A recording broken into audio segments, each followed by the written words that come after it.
Good evening, Wakefield. Today is November 26th for the Town Council meeting. 7 o'clock, call to order. I'd like to start with the Pledge of Allegiance. I pledge allegiance to the flag of the United States of America and to the republic for which it stands, one nation, under God, indivisible, with liberty and justice for all. Thank you. Steve, do we have any public participation tonight? I do not see any. So, no. Sherry, no one signed in? No one signed in. Wow, and except for Mark, there's no audience. First time in a long time. Okay. First item on the agenda is the presentation action items. We have the State of the State. Very exciting night. We have State Senator Jason Lewis, State Representative Donald Wong, and State Representative Paul Broder here tonight. Thank you very much for coming. Rainy night, but you don't care about weather. We don't. Thank you for having us. Yeah, but it's just the budget, right? Steve, did you have any comments to start no, out? I think we just go right into. Chairman, we listen to them a little bit. Then Okay. Then we have our questions. Excellent. Well, welcome and give us your updates, please. Sure. All ears. All right. Well, I'll kick things off. Good evening, everyone. Thank you. We appreciate the opportunity for the delegation to spend some time with the town council and look forward to your feedback for us and questions and discussion. Let me start by saying I think on behalf of the whole delegation that we are very pleased to be able to continue to represent the residents of Wakefield and to continue to work closely with all of you to do the best job we can on behalf of the town and its residents. I also wanted to just, since this is the first time we've been together, to express again on behalf of the whole delegation the great sorrow that I know the community feels over the loss of the First Baptist Church. And you know, if there's anything that we can do to support the community as you know, as decisions are made about how to best move forward, we want to do, you know, stand with you and do everything we can to support the community. So what I thought I would do, just very briefly, is just give a little bit of a state of the state, if you will, and a budget update, and a few other things that are particularly relevant to the town. But we're going to keep it very brief so that, you know, we hopefully have some time just to engage in some discussion and get your questions and feedback for us. So in terms of the budget, the outlook at the state level is better than it has been for quite some time since the end of the Great Recession, and that is good news.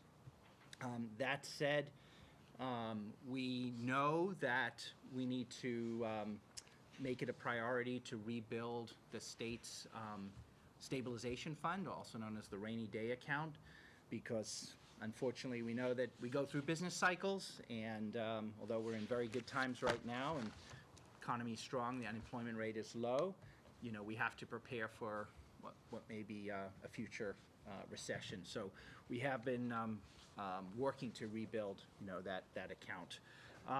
In the fiscal year 19, which is the year we're in right now, in that budget, we were able to fund Chapter 70, which is obviously the main source of state funding for public schools, as well as the unrestricted local aid account, which is funding for our cities and towns that you then can do with whatever you choose.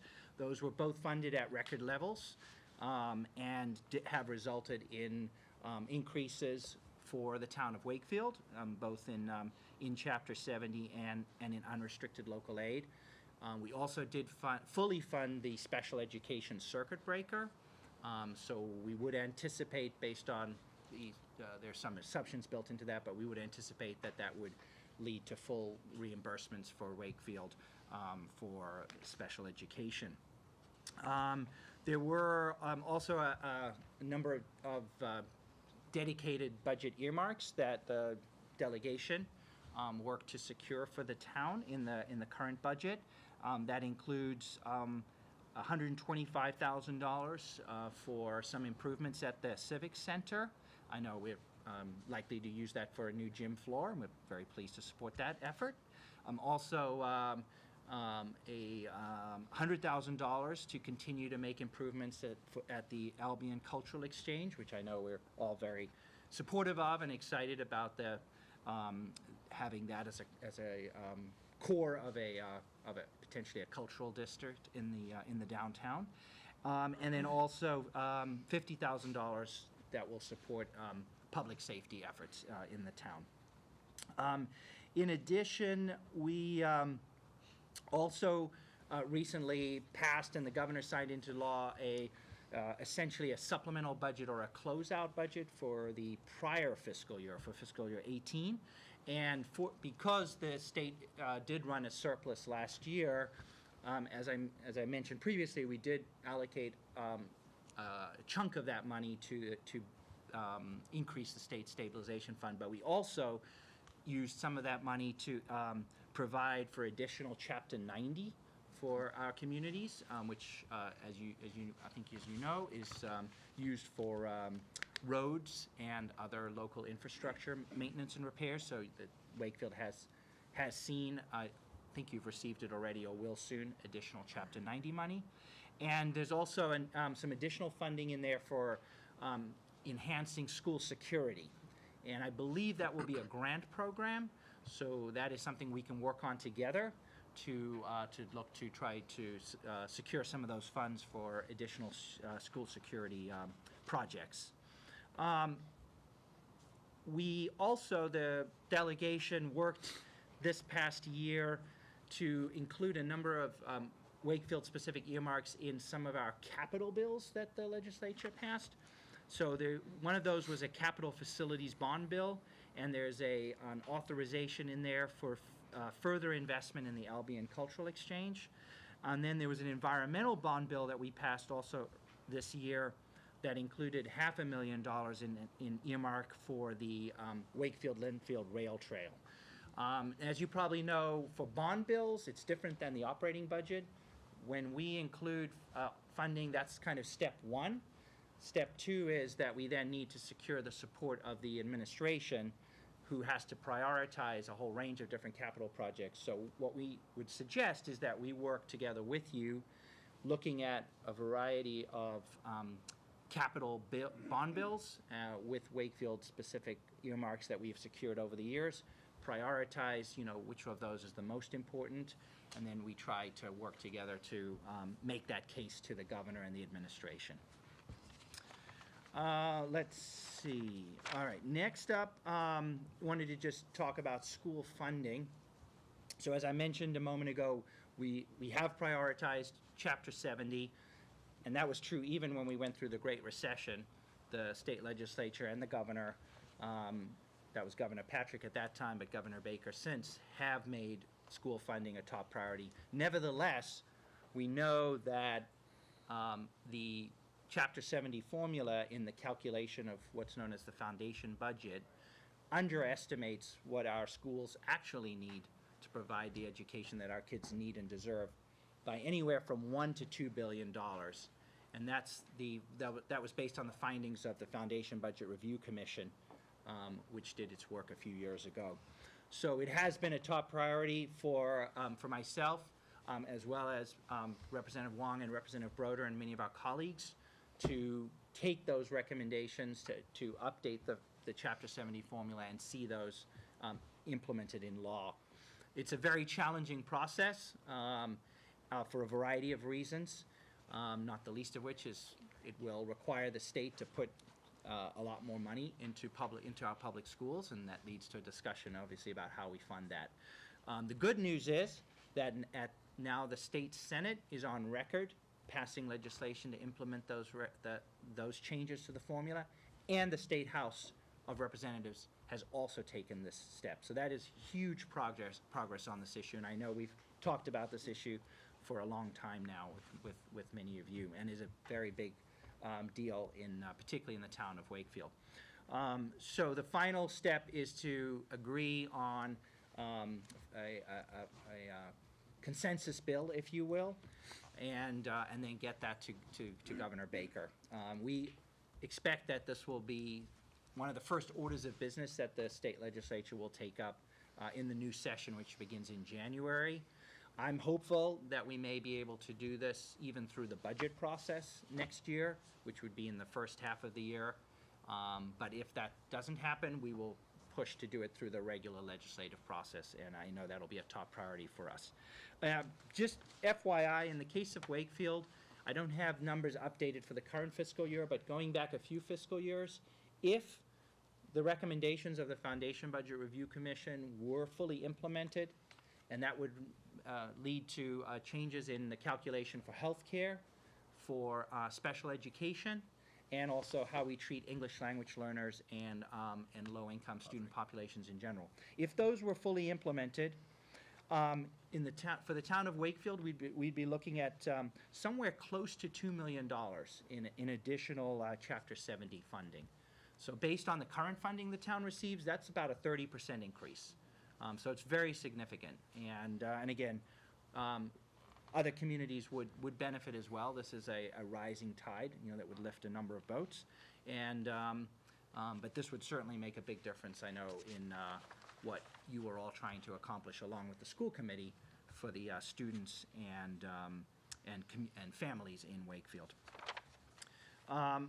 Along the lines of education, we know how important it is to build a new high school.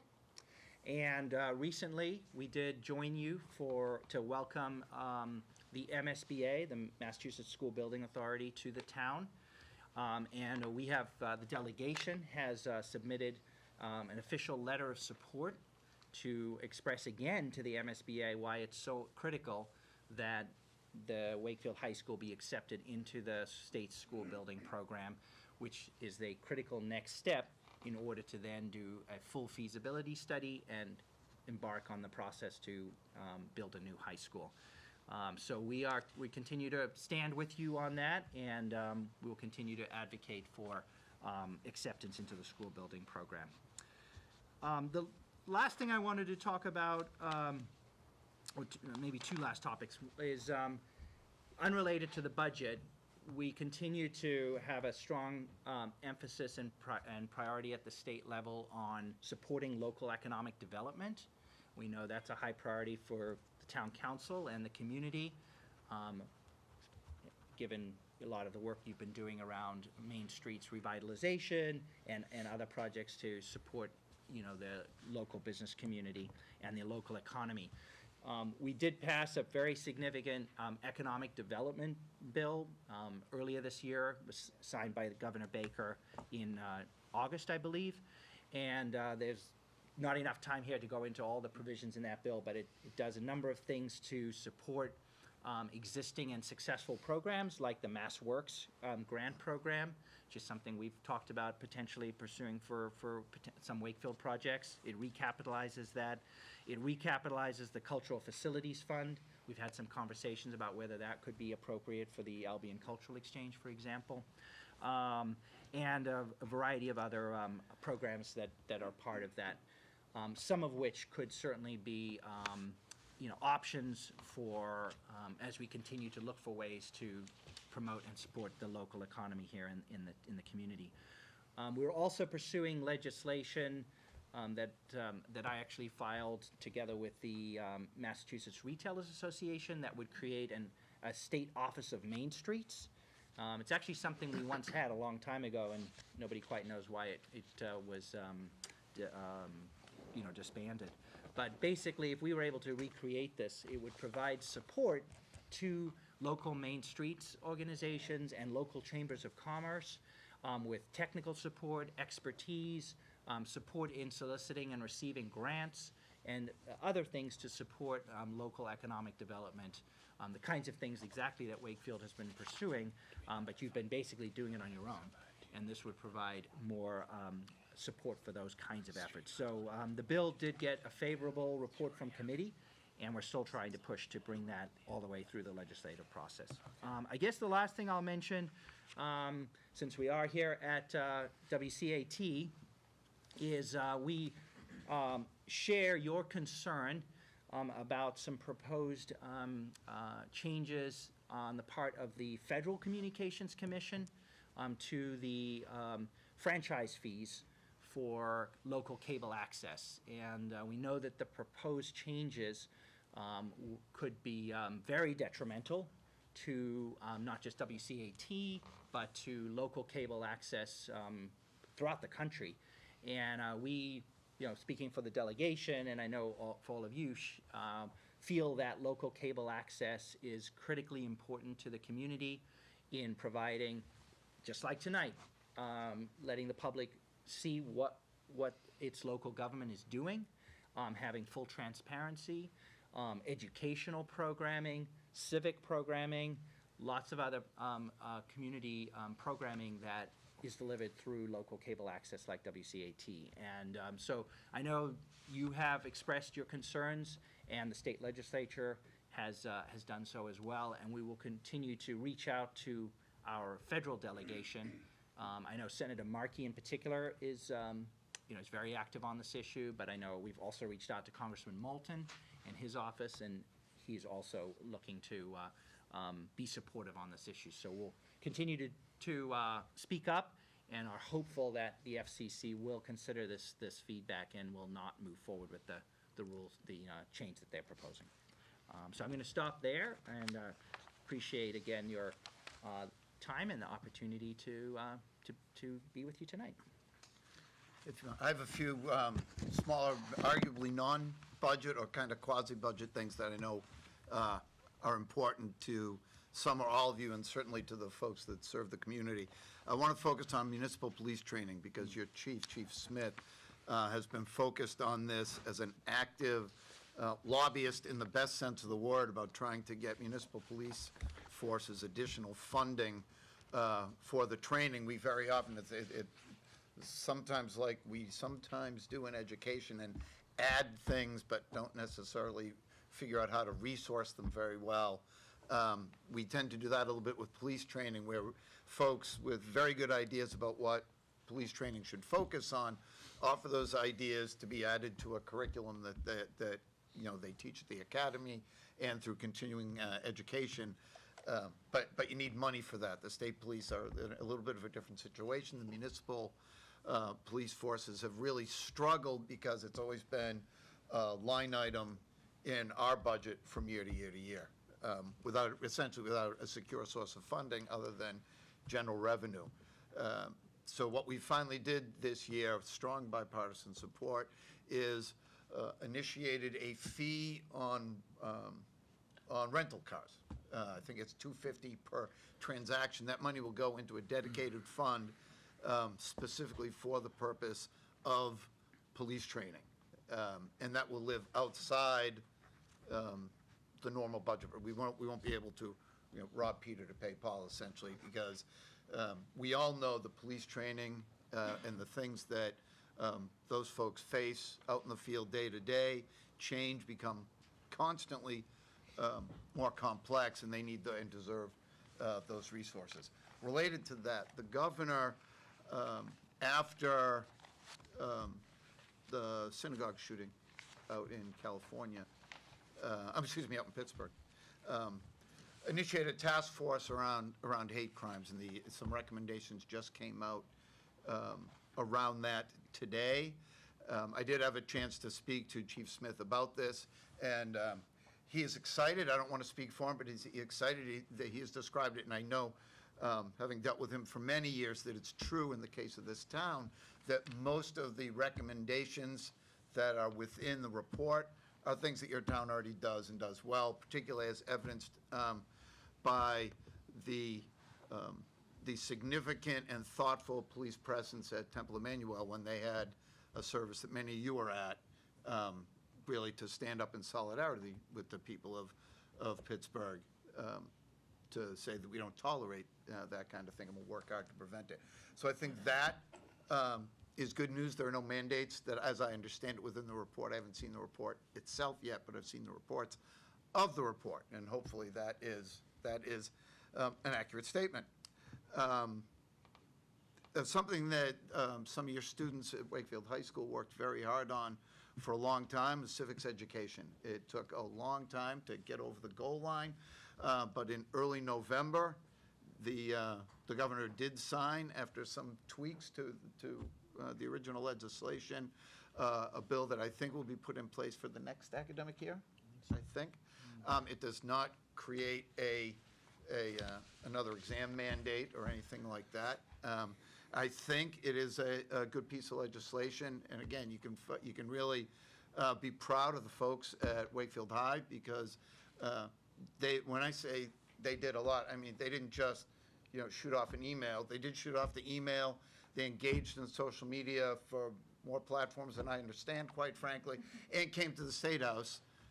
Bipartisan group of kids worked it until it got passed. So it's really a credit to them.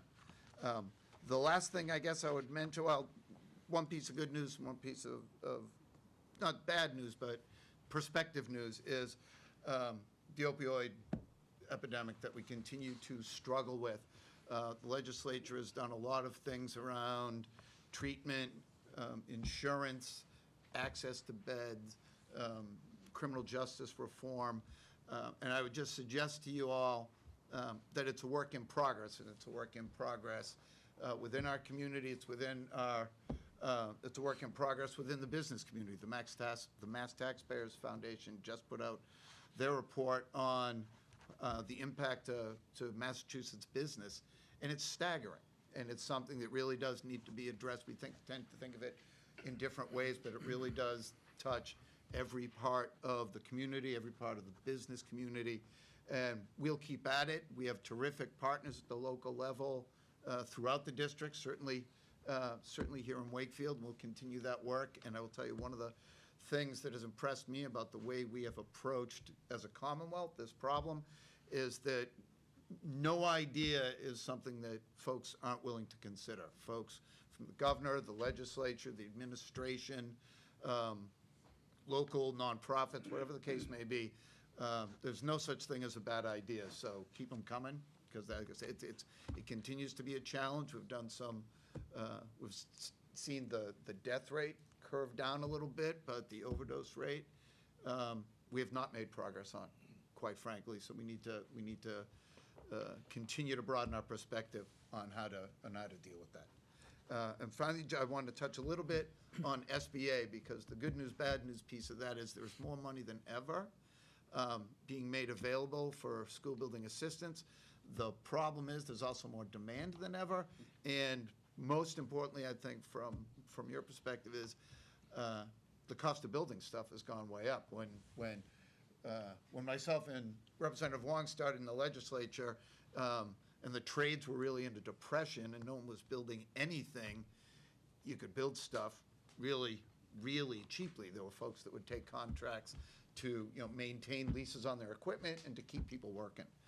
A drive through Boston, or quite frankly, right through Wakefield, and that the construction industry has turned around 100%, which is to the good. For the most part, it's certainly a sign of a strong economy, but it does create challenges in terms of cost when we're talking about public instruction. So we will continue to be fierce advocates for a new high school. There's no question that it's needed, but I don't want to leave with the impression that it's going to be easy. That's it. That's it for me. There's not much left for me to say, but again, I want to thank you for being here, but I want to thank especially the town administrator, Steve Mayle, for signing the compact that's under the governor. And what it did was it helped Wakefield and Saugus with the Water Street Bridge. On bridges, you have to be a certain size before the state comes and fixes. Water Street Bridge was smaller than what the state would usually work on. But by signing the Compact Act, the governor funded $500,000 to fix that this summer, and it's fixed now. Please drive by. It doesn't rattle anymore. Drive over. The other thing is from 2012 to 2018, every year, the delegation has worked hard to raise the Chapter 70. So every year since then, it has gone up. Since we al- got there, that's what you're saying. You said it, not me. But again, we want to thank you for having us, and please communicate with us, and we'll do whatever we can. Yeah, thank you very much. That was great. A lot of points, a lot of ground covered. Can I just ask you one question on the Chapter 90 funding? I think we received about 300,000. Do you know, is there any chance any more monies are out there that you can?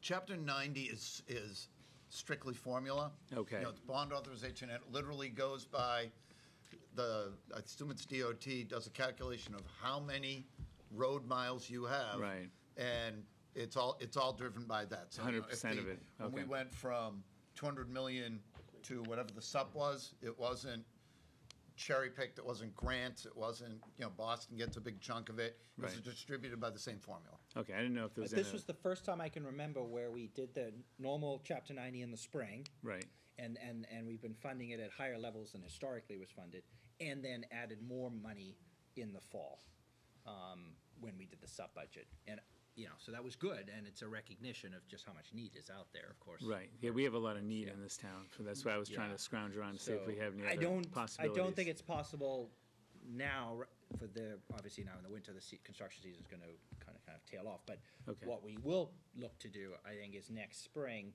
when we do the Chapter 90 appropriation for the next fiscal year, is try to push to make that amount as much as possible. Okay, good, thank you. Ann? Based on a recent Boston Globe article, it got me thinking again to a question I asked a few years ago with regard to charter schools. And I'm not questioning the competency of the Mystic Valley Charter, which is what we are part of. But it just brings up the issue again that there is an opaqueness to what we know happens there. Our money goes to it.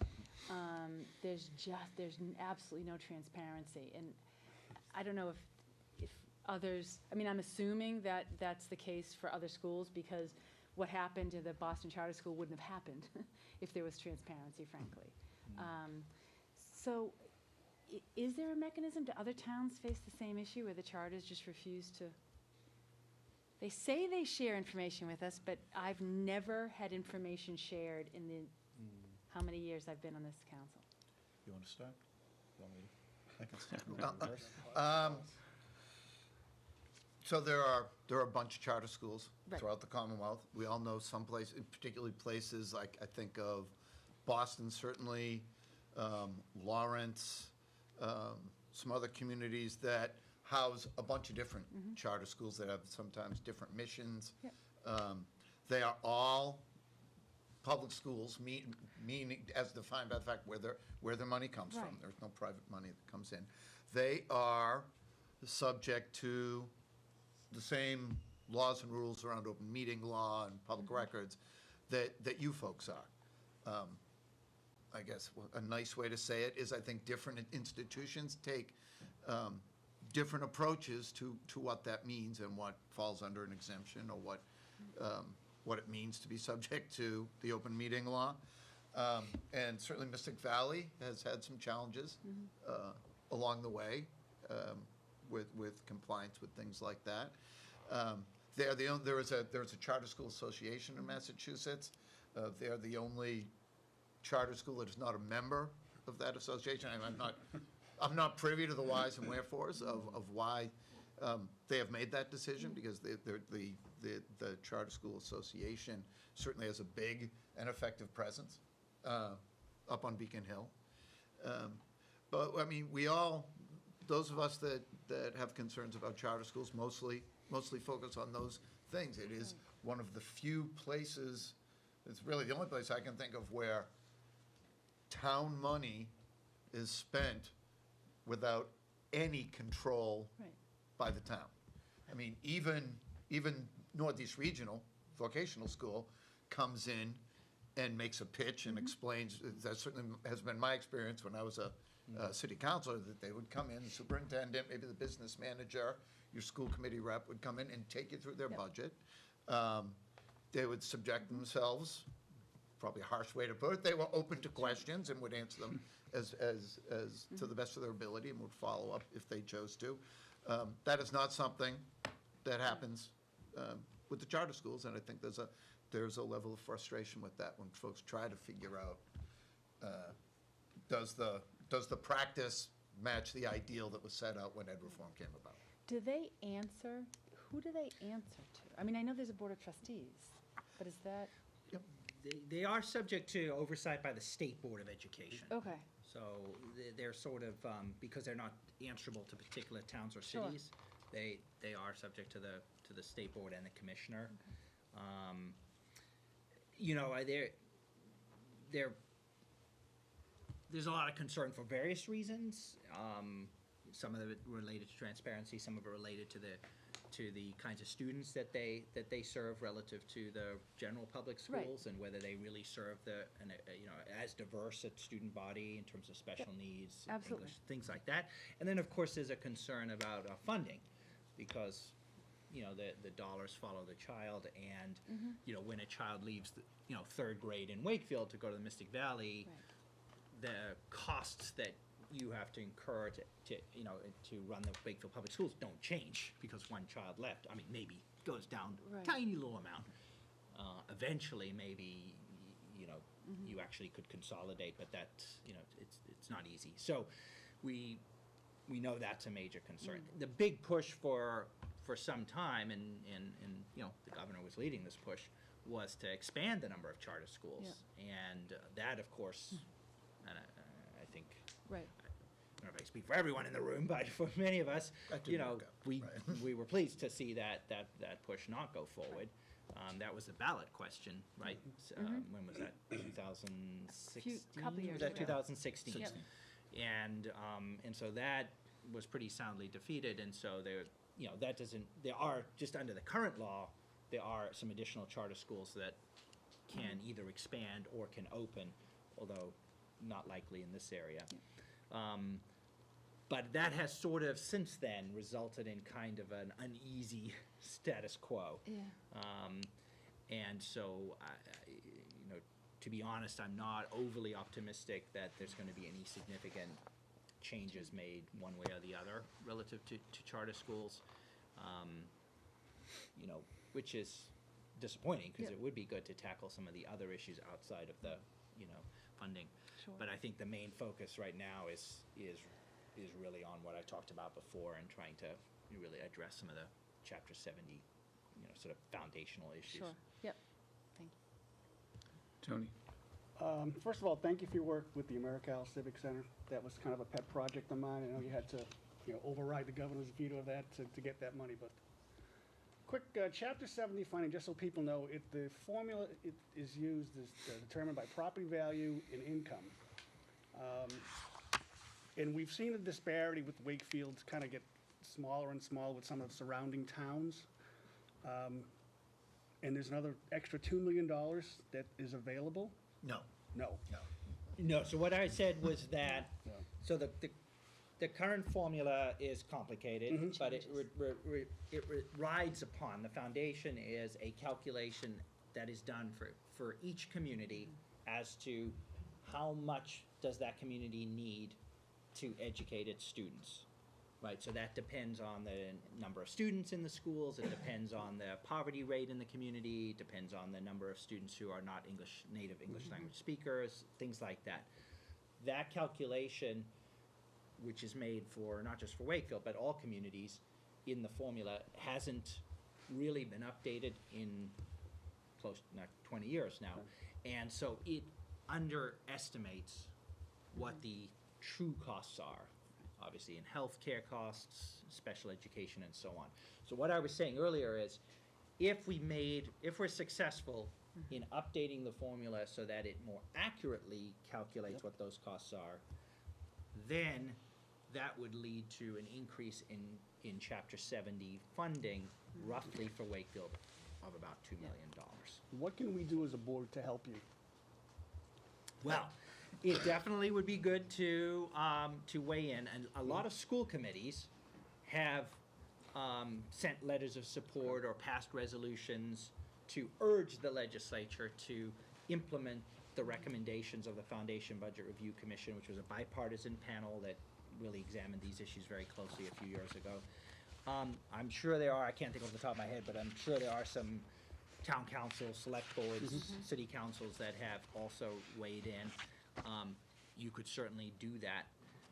I think the more communities that say that this is a critical need and the state needs to take this step, the better. So that would be helpful. But here's the challenge, right, is that if you might imagine, if Wakefield's getting 2 million, that means we'll probably have to find 20 million for Brockton, right? Because we're talking about a formula. We're not talking about inequities necessarily within the formula. We're talking about tweaking the formula so that it more accurately represents today's true cost, like Senator Lewis said. That can be, depending on who you ask, that is a $1 to $2 billion proposition. That has to be sustained, not one-time money. That has to be sustained every year. So I absolutely appreciate anyone that can lend their voice to the need for the additional school funding, but it really does have to go hand in hand with some kind of commitment to advocacy to find the money somewhere. Thank you. Yeah, and totally agree with that. Obviously, that is money that's not just lying around, and we do have to, I think we can have a conversation about possible ways to increase revenues and do that.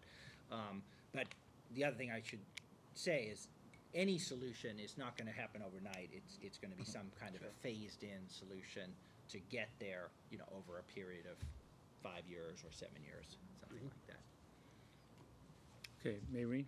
So I want to thank you all for having me. You guys hit on almost everything on my list, and thank you, Paul, for talking about the hate crime. I don't know about that, so I'm looking forward to hearing more about that, because I know you guys were scheduled to come in earlier, and you actually went to a vigil in Melrose that night. So I'd love to hear more about that and anything that we can do with the opioids. I actually, the deaths aren't decreasing significant. I mean, they're not. It's 6 people a day are dying from opioid-related overdoses. So the one thing that none of you guys mentioned is transportation.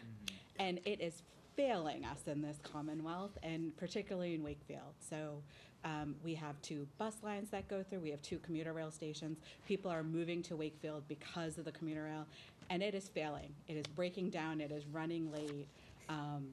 I know there's been proposals of a 15-year plan to fix it, and that's just not good enough. And so I'm hoping, I know Saugus has buses, but this is obviously Melrose, Malden, Reading have this issue, and what can we do about it? Because it's really failing people in our community, like Anne, who was late to our last meeting because of the Orange Line.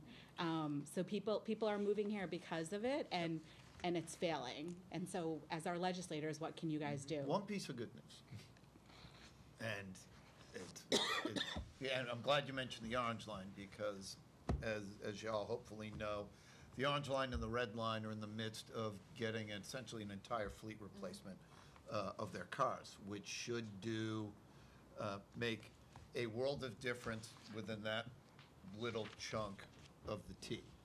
It does not mean the buses run on time or the buses get any better, and it certainly does not mean the commuter rail suddenly becomes more efficient. And I think the thing we have to keep in mind is, the fact that the cars are coming, I think, late 18 for Orange Line, and they will be phased in, and Red Line cars, I think, starting early next year. That's all terrific, except that represents probably about 15 years of work. Recognizing the problem, developing the capital plan, figuring it, putting it out to bid, and interestingly, as a side note, they're all being built in Springfield, though by a Chinese company. It's kind of an interesting dynamic. So what we have to keep in mind, and I think most of us share this, is there has to be a long view, but you have to start yesterday, because these things take too much time. It's like steering a battleship. And there's a story in the Globe today about the arrival of the new Orange Line cars, and in some respects, it's great news, but in some respects, it's kind of tragic, because what the story talks about as well is These cars are mostly 10 or 12 years beyond their usable life, and they're still putting millions of dollars into these antiquated cars to make sure they keep moving until until the whole fleet flips over. So, you know, from a capital planning perspective, the state did a pretty lousy job. If we waited so long to buy those new cars that we still have to pump millions into the old ones, To keep them going. that's no good. That's not the answer. Tell me and I will do it. I'll tell you that. I don't have any brilliant ideas. I don't. I'll add a few thoughts. I'm glad you brought it up, Marion, because it's an absolutely critical need for our whole region.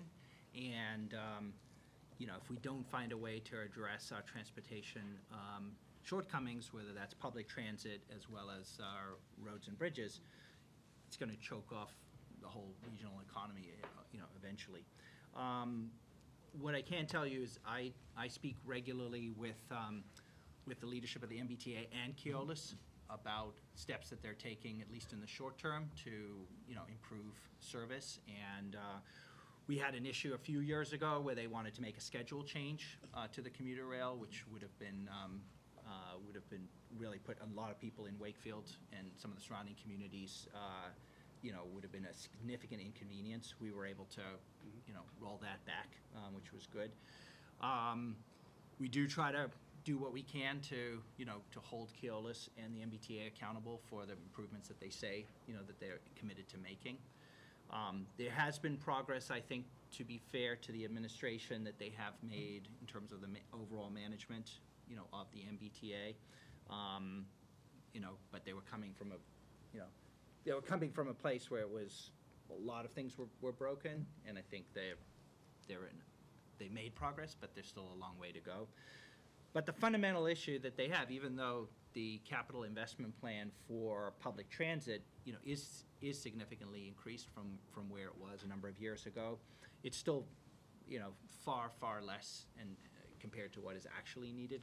You know, I think obviously you know this, and many others in the room. If you look at what we really need to upgrade, you know, the cars are a good thing, but all of the infrastructure, the signaling systems, the rails, the stations, which are in terrible shape, so much of the infrastructure, we're talking far more than what we currently are able to spend.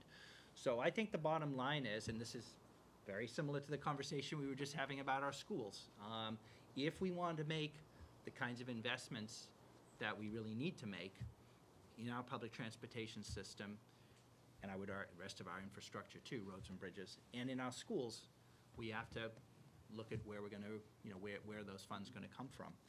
I can tell you what I'm committed to doing, and this was a big part of my re-election campaign,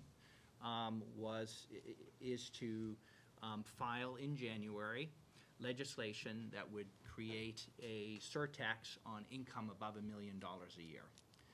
So very similar to what is known as the Fair Share Amendment, which was not on the ballot in earlier this month for technical reasons, but the proposal, I believe, is still very sound. It's you know, it's the fairest way to raise several $1 billion in new revenue that we would then invest in transportation and in our public schools and higher education, and plan to file that legislation in January. It would still be a constitutional amendment, so it does have a process that it has to go through, which would take a number of years. I'm also very interested in options in the meantime for increasing investment, and I'm, you know, looking at various ideas, maybe some of which could potentially sunset if and when the millionaire's tax is successful. But anyway, to me, that is still the best opportunity and the fairest way to raise a new source of revenue that we would then invest in our public transit system and in our schools. Julie? Thank you for being here. I look forward to continuing to work with you. One question I had is, there's been some talk of a new DPW building here in Wakefield and using the Camp Curtis facility, where the National Guard is. But my understanding is the latest is that the National Guard isn't going to want to do that, and that we may need some some state and perhaps federal pressure put on that. And I really don't see it as just a DPW. I mean, we're really looking at kind of how to utilize our entire downtown and possibly building a new public safety building. And so really, I see it as a kind of a holistic rethinking the downtown area, and perhaps that DPW putting and sharing facilities with Reading may be a way to do some of that rethinking. And so I just wanted to kind of, it came to mind late in the day, but just wanted to see whether you were aware of that, and again, what we can do to help you and what you can do to help So us. let me Very take that, aware. let me take that one because I also represent the town of Reading. Right. And so Reading brought this idea to me and to the, to Representative Jones a few years ago. And so we've had several meetings on it. We have reached out to to Governor Baker and the administration. Jay Ashes was consulted on this. He's the Secretary of Economic Development, and to the National Guard as well. I'm glad to hear. I mean, the vision was always to include Wakefield as well, but it sounds like things have been progressing in conversations between the two towns, and I believe there's even a possibility of a third community. Is that right? Maybe Linfield, maybe not. Possibly. So to be honest, what I have asked for some time, but don't believe received this yet, is an actual proposal that would lay out, here's what we'd like to do, here's the kind of facility we would need, here's the square footage we would need, put some meat on the bones of what this would look like. That would ideally be a collaborative effort between Reading and Wakefield. And then we've got something that we can tangible, that we can really take to the right people within the National Guard. We've consulted with Congressman Moulton on this in the past, but again, he said the same thing. When you've got something concrete, let's sit down and we'll work through it. And but he certainly would like to help us as well, given his military background. I think he would be a great asset, to us in trying to convince the National Guard. We obviously need support of Governor Baker and the administration as well. It's a great vision. I think it could do great things for Wakefield and Reading.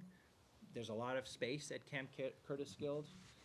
That said, the conversations we have had to date, with the National Guard, were not particularly receptive to the idea. They have their own reasons. Change is never easy. But I think if we could really get Reading and Wakefield in lockstep and put at least it doesn't have to be a proposal, obviously, with every detail worked out, but something, we definitely want to team up, and I know Representative Jones is also very supportive of this, and so it would be a very. I mentioned it, so Rich bipartisan Haggerty is the effort, new yeah. rep for part of, rep-elect, I should say, for part of Reading. I've mentioned it to him. We'll bring him up to along speed this way as well. Thank you. Yeah. Paul? Thank you very much for coming. You gave us quite a bit of information as to what we can anticipate in the efforts that you have provided with us so far with obtaining funds for us. We greatly appreciate that matter. I just want to speak first on a couple of matters that were brought up. I believe Mr. Senator Lewis first. You mentioned that you're trying to get the state offices of Main Streets established. Is that trying to get the state accredited, or are you just trying to set up an office in Boston? Which one? This would be the latter. It would be essentially an office. It would probably sit within the Jay Ashes department. But that And- won't help the communities in Massachusetts. Well, it won't it help. would- It won't help Wakefield. No, it would help you a lot, because that would be their whole mission would be to work with communities like Wakefield to provide technical support. I'd like to see the look for background on that, because we were told Yeah. that that's not the way it would work. Okay, well, the idea comes directly from the Mass Retailers Association. Okay. That's where it came from, and my conversations with them Okay. about, hey, retail is struggling, main streets are struggling, for obvious reasons. So much of commerce is moving online. High cost of doing business in certain Boston places. is So accredited. that's- You know that, That's right? where it came from. So you know that Boston Yeah. is an accredited, designated community. Massachusetts is not an accredited community. I know, and you've raised this before, Okay. and we, And that's a big, We need big to hurdle look on at a what lot that of the was, yes. smaller main streets. Yeah. Where they just, the funding's not there for them, that's what I I'm saying. understand. And I know you raised this when we had the event that Rep. Broad organized with Jay Ash as well. So, going on to a couple of, thank you very much. Yeah. Just going on to a couple of other comments. Just wanna make sure I have all my notes there. So, recently, there was an article, in the paper about, the governor, and is talking about raising the fee structure for the Community Preservation Act. Are you aware of that? I believe the Community Preservation Act was enacted 10 to 12 years ago. 2000. 2000, even longer, 18 years ago. So since that time, 60% of the communities in Massachusetts have bit on to that cash cow, as if for lack of a better word, and have done a lot of great things for their communities. Is that something that the three of you will actively support if and when that comes out on the table for a vote to raise the fee structure in order to guarantee a 50% return on a community's money? Wakefield's not a It's not. CPA community, right? No, we tried it twice. Yeah. I tend to lean towards, so none of the communities in my district are, so it's not a high priority. I do represent Malden, which is now a CPA community. Oh, that's right, that's right. I remember vividly when I first became a state representative, fighting the good fight in Stoneham to become a CPA community. I think it failed by 100 votes, something like that. Look, anytime there's state money that's available, Go for it. I think you go and you do everything you can. There's a lot to of money that's grab left hold on of the it, table right? by us not being And I involved think in it's, that. and I think it's, you know, unfortunately, communities, including Wakefield and some of the others I represent, have not been able to avail themselves of, And quite frankly, the more that of that add, funding. the more political Yeah. juice the And, movement has. and the problem actually is the program has been so successful that, like you rightly point out, the state reimbursement, which was a 1-to-1 in the early days, right? 100%. Has dropped to like 20 cents on the 16%. dollar, 16. That's why he's recommending So- that we raise it up to a Correct. guaranteed And- 50%. And I'm pleased to see the governor doing that, and I would certainly support doing that. And actually, I should add, one thing the legislature has done with the governor's support for the last few years is we actually took some of our surplus at the end of the fiscal year and put that surplus into increasing the match, because it had fallen so low. But, you know, so I think we will be able to get it back up above, you know, hopefully above 20 cents on the dollar. But even at 20 cents on the dollar, that's still bringing in money to towns and cities that they wouldn't otherwise be receiving. And that money is used for open space preservation. It's used for historic preservation efforts. It can help you with meeting affordable housing needs. So it's Okay. been a very successful Yeah, there's a lot program. of And, flexibility. you know, I wouldn't begin to suggest, you know, you should decide what you think is best for Wakefield. But certainly if you wanted to go down that road, I personally would do everything I can to try to help and support the effort. Thank you. A couple of other things. As part of the MMA's legislative items, they're trying to pursue giving municipalities the control over certain liquor licenses and increasing liquor licenses. Would that be something that the three of you could support moving forward as far as if I'm a that? big fan of that, yes. Yes. I think a lot of communities are seeking Yes. that right now, getting a little more freedom on getting that extra ability to govern, self-govern, Yes. as they say. The Senate has actually passed legislation to do that. And then where's that stand now then, as far as the next step? So where would that go from there if the Senate has passed it already? Well, we're going to start a new session, so we would start that over, but both the branches would have to pass it. But the Senate is on record now doing what you're proposing, which would basically be giving that authority to the local liquor licensing authority, which is the select board or the town council. So you wouldn't have to do a home rule petition, Right. you know, each time and have to go through the legislature. I would say though that when you and other in the communities, at least that I represent, when you have come forward with a request to, you know, add licenses or change the seating requirement, we typically are able to get that done. Yeah. You know, in A lot of the attention is reasonably focused timely on fashion, Boston, so, which is a yeah. different legal and regulatory animal for Yeah. liquor licensing purposes. Because They're completely separate. right now, when you have a certain amount of liquor license in your town, you can give it to anyone, they can buy it. When you go over the amount, the liquor license go to an address, not to the business. Like it happened in Saugus where they,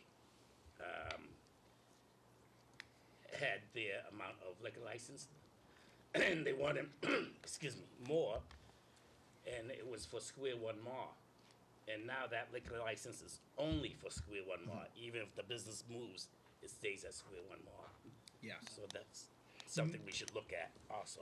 You may also be interested, the state treasurer, who has authority over the Alcoholic Beverages Control Commission, she did commission a project, a task force, that worked, I guess they worked last year and most of this year, to look at all of our liquor licensing laws and the state of the industry, public health issues.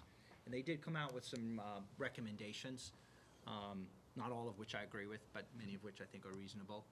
And so that's something worth looking at as well, because those recommendations now, are going to get, I think we'll get some further attention, going forward. This was one of the recommendations, was that. My last question to both of all three of you right now.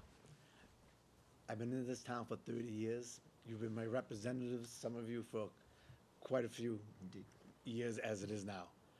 As I sit here, I'm listening to the rain hit the roof, and my heart is beating a mile a minute. Does this have to do with the Saugus River? It has to do with the Mill River, okay, and how it does not flow freely from Wakefield into Saugus. Now, I've been told through my sources that Congressman Moulton is a big push for the Army Corps of Engineer. Okay? Can we solicit him to help us make the river drain faster? Because all water north of the junction flows by my house. Indeed. Okay? And that's a fact. Okay? Everything else flows by your house. Okay? So, and that's just the way the land is. I am one of the lowest areas in Wakefield right now. So I have a big concern when we have had 6 inches already since September of rain. If we get a 5-inch storm, even a 4-inch storm, water's entering my house. And this wouldn't be the first time. Yeah, shame on me for buying my house. I hear it all the time. But I need support from the three of you. This town needs support from the three of you. If I go down New Salem Street right now, I'll bet you it's flooded.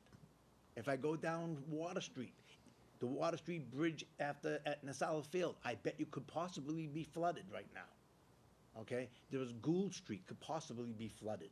So there are a lot of areas in this town that are subject to flooding, not just my own. But I'm going to speak on my own issue right now, okay? But because the study was done in 1990 and it just sat there, no plan was done to alleviate the problem. We built a new bridge to let the water come through the Saugus River quicker, make it more secure. But where the confluence of the two rivers are right now, where does that water go if it can't access into Rumney Marsh and Revere? It has to get to that point, okay? So there has to be choke points. All I'm asking is for someone to come in and dredge the darn thing, at least from, say, Farm Street to the golf course, because I'm not sure you can go any further than that, okay? But that's going to take the Army Corps of Engineer because it's moving silt. No, we're happy to talk to Congressman Moulton's office because. I'd appreciate any certainly support his that you district can. It's and not he just has for done me, this for the entire community. And certainly the trend in terms of weather events and complications, it's not going your way. This is going to become a bigger and bigger and bigger problem. Absolutely. As time goes on.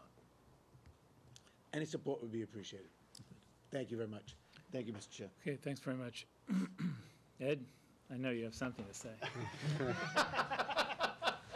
Thank you. You're welcome. Thank you for coming tonight. A few questions based on what you were saying.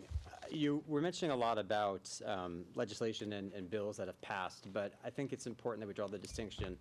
A bill can pass, but if it doesn't get signed by the governor or funds don't get released, it's as good as not having occurred, because the money doesn't actually flow to the taxpayers. And my understanding, and help me with the history a little bit, is a few years ago there was a bond bill that was passed, but then ultimately not signed by the governor, and funds were not released relative to the Mass DOT TIP program, basically. And for those watching, TIP being the Transportation Improvement Program.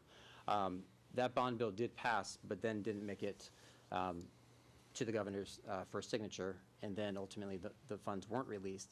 So what can be done differently so that when you are here talking about things that you intend to do, or things that you have done perhaps at your level, what can you do with the follow-through to make sure that we have the funds ultimately released for these various, initiatives that you're pursuing?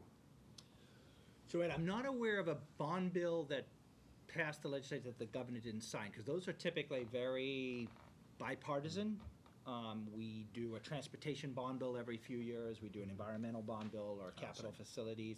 Those are not typically hugely controversial. It's more just the devil's in the details, working out what's the total amount, how is it going to be allocated across.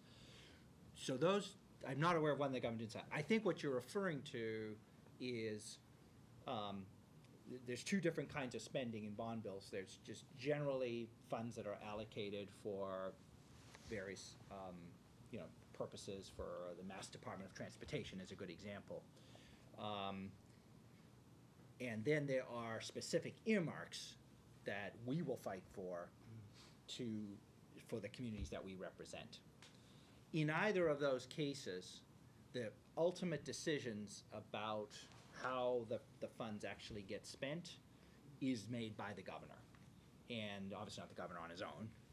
The governor relies upon his team to come up with their so the Mass DOT comes up with their capital plan, Department of Environmental Protection comes up with theirs, Department of Conservation and Recreation comes up with theirs, and these are rolling plans that they update, right? It's got 5-year plans. So that's really, they make those decisions. Even if we've earmarked a specific project in a bond bill, there's still no guarantee that the administration will fund it. Right, I guess, That's where we have to advocate, essentially, and that was the comment I was making earlier, was there are several different projects. In fact, if my memory serves, to Councilor Donaco's point, I think we did include funding in a bond bill to do a feasibility study related to the flooding on the Saugus River. I believe that was actually something we included in an environmental bond bill some years ago. What I think we need to do is probably look at what we have over the last 5 years in various bond bills that relate to Wakefield. We can't make a case for every single one, but prioritize one or two that we would collectively agree, really you would believe are the most important, and then we try to press our case. And there's no shortcut. You basically have to meet with the right people in the administration. You have to present what the need is and why this funding, is so critical, and just, and be persuasive. So those are the funds that are specifically earmarked. I guess so. With ones that, that aren't earmarked, it's up to the administration again to build the capital plan, and we lobby for things that we think are important. We've gone in several times, to make the case in front of on the TIP, which is the Transportation Improvement Program for particular projects. But yeah, they ultimately make the decisions. right, but I guess what's nice about that arrangement is that it's not as formulaic, and so it's easy to say, certain Chapter 70 funding, whatever the case is, that is set, we can't do anything about that. These are different, because then that really comes into advocating, that's the lobbying, that's where we rely on the three of you as, more, every year you're in the legislature, you're more senior, you're rising in the ranks certainly, and with that, is a growing expectation that you will have more clouds. And I look specifically at the downtown project that we focused on at town meeting. And for that project, we're looking at about $1 million all in by the town to show Mass DOT that we as a community have skin in the game. And so we've done that. You know, the taxpayers at the most local level have approved about $331,000 or thereabouts, $1,000 for the first phase of that survey and design to get us to 25% design, so that we can get into the TIP program and then pursue a lot of what that design yields. But in total, that'll be a nearly $1 million investment. So if the monies are not readily available, can you commit to us this evening that you will make, so we're about $666,000 or so shy of where we'll need to be, and that could come one of two ways, either through state funding or through presenting it before the town, maybe at spring town meeting, for example. Can you commit to us this evening that you can make that a priority going into this next session to pursue the monies that we would need to be able to finish that design, so that we can get to that 1 million, so that we can present the comprehensive plans to move that forward? Because as you all know, the downtown has been a priority here for a very long time, and unlike business, the pace of bureaucracy is is less than ideal. And I feel like we're, as a community, losing a lot of business, losing a lot of opportunities. And for every day that we're not doing something that another community is, we're losing out. And so I want to, I'm looking for a commitment of more than just we'll lobby, we'll advocate, but concrete steps of going forward, so that we can identify an earmark, for example, but also see it through, because there's so much discretion built into that, and that's where we rely upon three very competent legislators before us who know how to lobby, who know how to advocate in the best possible way for this community, because it matters to us, and that's what the voters care about here in Wakefield. So can we receive that commitment from you this evening? You've always had it. Absolutely. And it's not really, and it's not because we're talking about, in this context, a bond bill, it's not something that's really session-related. Once the bond authorization is done, once the bill is signed by the governor, that money's in play usually for the next 5 years. And it's no surprise that it is priorities, because 99% of what we do in terms of earmarks within bond bills isn't something we think of. Speaking for this delegation, it's kind of the same thing with earmarks within the operating budget. We go to, and this guy's usually talk to Administrator Mayo or Mayor Christensen in my case, or Mayor Inferna, and say, what are your priorities? In the case of an environmental bond bill, it was the same thing, reaching out to you all and your counterparts in our district and say, what are your priorities? And that's what we'll try to plug in. And then the game is afoot with it, and it has to be, and is, again, in my community, a strong partnership. We can't say, give us $500,000 for Main Street, and they go, yeah, sure. And there's a long list of people that, quite frankly, put in requests because it's a bond bill and I'll throw something in, and not always that thoughtful on follow through. We very much try to be, and what that means is, in this case, we'll go to the planner and say, all right, give us what you got. Tell us more about what happened at town meeting, what the authorization is, kind of what the vision is, how you think you'll operationalize it, and how state money can help. And that is the ammunition we need, and you've been terrific about providing, that allow us to try to get to the next level. I have difficulty going back to the taxpayers at the most local level and asking them to commit more until I feel like we've exhausted Sure. the opportunities through our state delegation, because that's why we have you. You're the voice of our town. Yep. At the state level. And so can we get a commitment from you that you'll be able to come back to us in a few months' time and say you've secured us additional funds towards the No. design? Well, if we did that, we would be making a promise that we don't know that we can keep, so Right. we would never do that. But what we can give you a commitment is to do everything possible to advocate for the project. I think the first step is we need to get details on exactly what you envision in that $1 million. You mentioned design, there's a design piece, and then there's an additional piece. Yeah. So I mean, we need to see the details on that. Is this something, I don't know if I should direct this to Steve, is this something that already has been proposed to go on the tip, or where this would be proposed, or?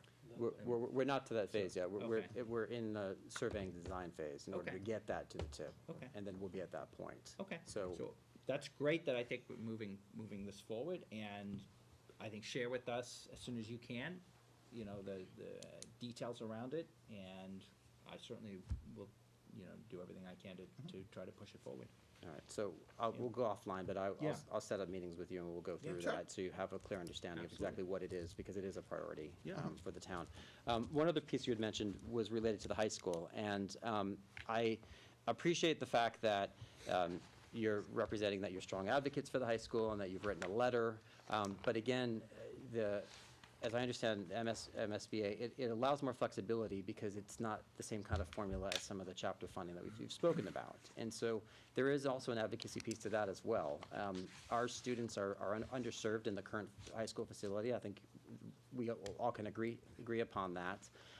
But it feels like going through the same motions of a letter and representing this, you know, that you're advocating strongly. What does that mean in practical terms? Because I feel like a lot of the town has waited very long for this, and they feel like not enough progress has been made. So can we kind of drill that down a little bit and understand exactly what are the concrete steps that you're pursuing as a delegation this time that may be different than what you've done previously, as to advance this project in a more meaningful way than perhaps, you know, Well, we've fallen short in the I past. appreciate the question, but let's be clear, that the reason that some, a community is funded for their school is not because of political pressure. The MSBA has a very extensive and rigorous evaluation process that they go through, and frankly, I think that's the way it should be done.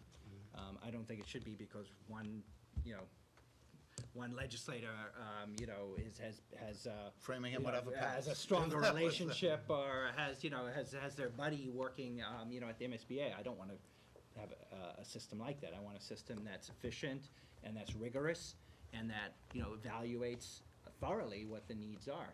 So that's the system we have. There are, I think the number they told us when they came out to visit Wakefield High, was it 60 or 70 schools that applied, something like that. Is that about the number? And they anticipate, maybe a dozen or so will be able to be accepted in. It's just it's a question of the amount of money that they have. They basically get a penny on the sales tax. So 1 penny out of the 6 1/4 when you buy something and pay sales tax goes into the state's school building fund. That's the money they have each year. If they approve a high school, obviously that costs a lot more than if they do an elementary school, right? So it also depends on the mix of schools. The unfortunate reality is there are lots and lots of schools all across Massachusetts that are desperately in need of being rebuilt. Wakefield High is certainly one of them. Stoneham High is actually another one, just in your backyard. That's the reality. The vocational school is another one, and there's many, many others. They go through a process. We do what we can to support that and say, yes, indeed, this is a critical need for the community. They want to know not only that the facility is in need of being rebuilt, which I think we've demonstrated that over many years now, they also want to know that the community stands ready to fund its share of the cost, because of course the school building authority is going to pay a percentage, but not 100%. They really want to know that a community is ready to step up, and in order to do that, they want to see that the town leaders, the local municipal leaders, the state delegation, is all in lockstep, that this is a priority. We want to work together to get this done, because it's going to require an override vote, and they know that override votes are challenging, and they aren't always successful. So they want to know that community leaders are going to stand together and make the case to the citizens that it's worth increasing your property taxes, even if it's not permanent, in order to make the project successful. So those are the kinds of things they want to hear. But the bottom line is, and I don't want to leave the wrong impression here, the way that those decisions are made is through a very rigorous evaluation process that they go through over a 6 to 8 month period. Not because, one legislator or politician or another, you know, has a particular, relationship.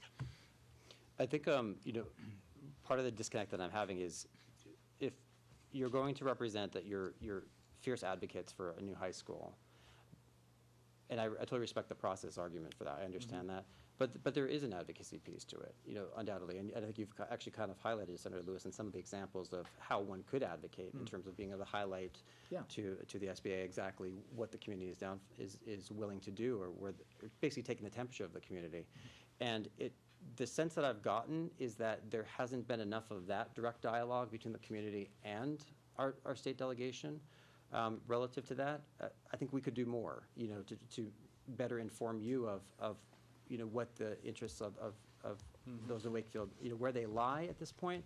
Because you had mentioned you had sent a letter, and you had mentioned that you're fierce advocates. But again, just to drill down, what does that mean in practical terms, you know, for this most recent, you know, round? I understand there's Well, no. we didn't just send a letter. I think that's an unfair representation. No, I'm You know, I'm just pointing to that we- as what you had indicated. I understand. Yeah, well,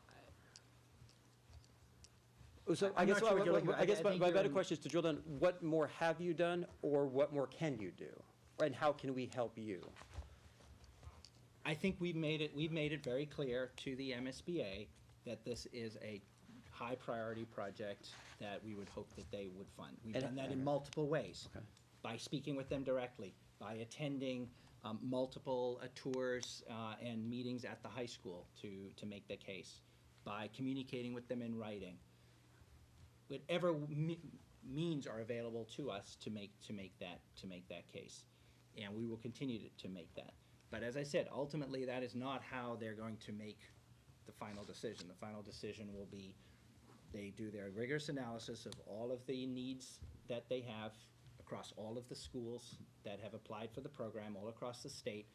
And unfortunately, there's gonna be a very small number out of the total number that are gonna be able to be funded in any given year, and they will then make that decision. We will not give up, we will be persistent. You know, it does take typically many years to get a school into the program, and we'll keep doing that. The only other way we could speed it up is if we were willing to, and this comes back to a funding issue, which is the same conversation we were having before about how to increase funding for our public schools, or increase funding for public transit, or treatment for the opioid epidemic, or all kinds of other critical needs we have, is we would have to put more money into the state school building fund, and then they'd be able to do more projects. But we would have to then agree to pay more taxes, so we could put more money into the school building fund, and then they would be able to do more projects. But what can we do as a town to be a stronger partner with you so that we can you mentioned make the case. How do we how do we strengthen our case? You know, what can we as a community do with you in partnership to make a stronger case going forward? I think the things you've already done. I mean, we have been out as a delegation every time the SBA has been here. We have been here. And I don't know how many of y'all were able to attend, but they certainly, I think, take the temperature of the community at that meeting, and when they see the entire delegation there again and again and again, I think that makes a difference. We're certainly happy, again, to do whatever it takes. If there's something that you imagine in addition that can be done, we're happy to do it. But we make the best case we can as part of a team. And I can tell you from being at those meetings, both both superintendents that have been involved in the process had very good, detailed, responsive answers. The new assistant superintendent, whose name escapes me, was very, very effective at the last meeting, and pointed out kind of every nook and cranny within the school that makes it a deficient learning facility. I'm not sure if there's something you're imagining that we can do in addition. What we don't do, and I'm not sure it would move the needle, is say things like, oh, I see you funded a new facility in New Bedford. We should have gotten that. Ooh. Fire.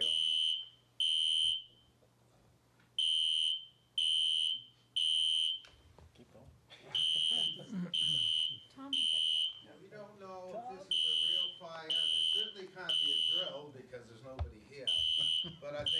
time, we should probably get near the exits, because I don't know what it is. That's quite dramatic. I think we can get out, actually, it's not too far.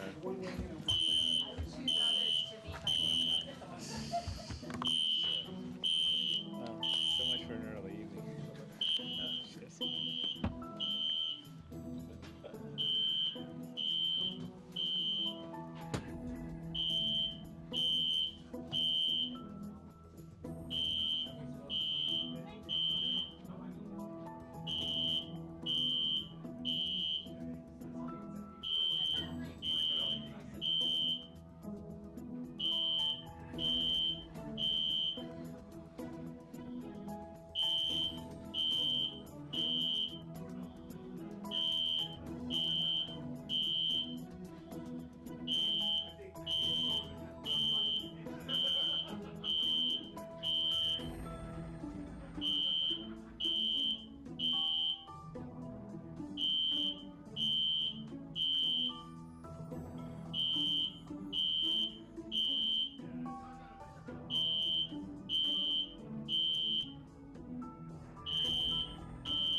Second.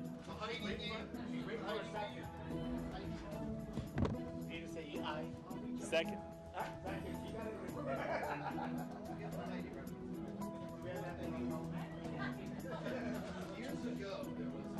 All right. Okay, 10, yep.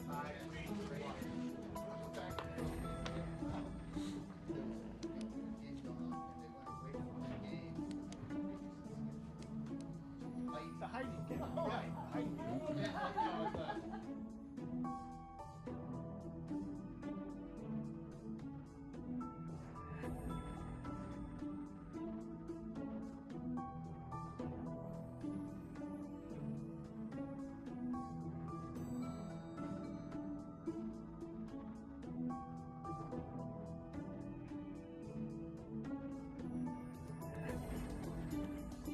Welcome back to the town council meeting. Sorry about the fire alarm interruption. Everything's fine, as far as we know. At least the alarm went from loud to nothing.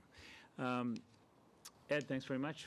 Finishing up, Steve Mayo, Town Administrator. Yeah, very, very quickly, thank you very much for coming in, gentlemen. We really appreciate all the work you do for the town. I gotta say that you are absolutely available every time I call. Your confidants, give me a lot of advice, and very happy to talk things through with all of you, and I appreciate all you do for the town of Wakefield. I did have a couple of questions. I'm very happy about, I'm gonna call it a rosy picture of the state finances.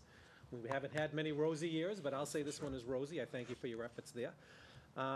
Makes my budget process a little bit easier as we go forward, because we're gonna be starting that up actually at our next meeting. Do you think there's any chance of, one thing that makes my budgeting very easier is a local aid resolution? A few years ago, you passed that early in the cycle, because sometimes the state doesn't pass its budget till very late, and I've got, different cherry sheets coming out, and I'm trying to weigh, what's the House, what's the Senate, what's gonna happen, so, if there's any chance of that, give me a floor, always go up, is good, but that does help us in the budget process. So maybe that's something you've thought about or I not. totally agree. The one thing I would say, I think it is fair to say, when you look at the governor's budget, you can count on that as a floor. Okay, But except for still that one think- year it didn't happen. Right, the calamity could ensue, but your point is well taken. Right. Your point is In well fact, thing that I was, would say- that was a year at the MMA convention where we Yes. got the governor's Yes. budget this was years and years ago, probably about 10 years ago. And then the head of Ways and Means in the House came in and said, whatever the governor told you, don't believe it, it's going to be much lower. It was a horrible next day for me, so Those are very unfortunate years, right? Hopefully we'll be on But those. typically, as Representative Broder said, we look to do at least what the governor did in the Chapter 70 account of unrestricted aid. The one thing, Steve, too, I'd like to see us do that, the joint resolution, because I think it gives our cities and towns more clarity it's a great sooner. assistance to The us as we one- go The forward. one thing I think could make it more challenging possibly this year is both the House and the Senate are both gonna have new Ways and Means chairs. So that those folks who ever take those positions, they won't know that until late January. And that's a very challenging position. You could take some getting up to speed because those are the two roles that have to really understand, all the nuances in the state budget. Excellent. On Chapter 70, I would love to say we're going to get another $2 million in Chapter 70. I know that's not going Don't to happen. plan around that number. I'm not going to plan, I won't do that, no. But I will say this, and I'm a broken record on this. As we go forward and you look at the formula, and a comprehensive adding the new money is going to take a period of time to do it. I think that one of the councilors brought up, I am very interested in the per pupil disparity between some of the communities. I know you've all heard this from me before. And for instance, if Wakefield received the same per pupil as a very similar community next to us, and I'll name it Reading, Reading receives $2,516 a student. Wakefield receives $1,865. Okay, that's a delta of 651. If we got the same per pupil as Reading did, we would receive an extra $2.3 million just within the formula itself. So Melrose, there's also disparity of $361 a student. That's 1.2 million more Wakefield will get. Now, those numbers are better than they were years ago. The gap is shrinking, and I do appreciate that. But that is something that I kind of look at, and I get interesting having those conversations with my friends in other communities. Other thing I did want to mention is Councilor Smith Galvin brought up the DPW garage with Reading. There is a feasibility study that we did together that I do believe you all have, and I'll make sure that if it didn't get to you, because some might have gone to one of your aides, we will get you new copies. It does actually carve out an area that we're looking at over there. It was jointly between our two communities, and we talked a lot about part of the facilities we could share. You know, you don't need, you know, infrastructure can be, you know, we can share certain things with each other that makes it very palatable. Jay Ash also has a copy of that, and I know he does because I put it in his hand. Okay, And he did call me on it All right. recently. I think Councilor Denoco was there. Well, let's So- move fast because he may not be I around know that much that, longer, so. I know, but we will make sure that you get that. Yeah, that would be What good. we're Thank you. finding with the National Guard is that the federal National Guard seems very interested in making these sort of community partnerships. Locally, when you get to the local adjutant in general, not so much. And so I think what Councilor Smith Galvin was saying is absolutely true. We're getting blocked at that point. Yeah. Despite, we tried to be very unintrusive over there in what we could do, so we will make sure, and any help you could do. Yep. would be I know great. this won't make you feel better, but you're not alone. I know of other parcels local to this area where, you know, quite frankly, in some respects, pre-9/11, there was a much, quite about totally releasing properties and mixed use and things like that.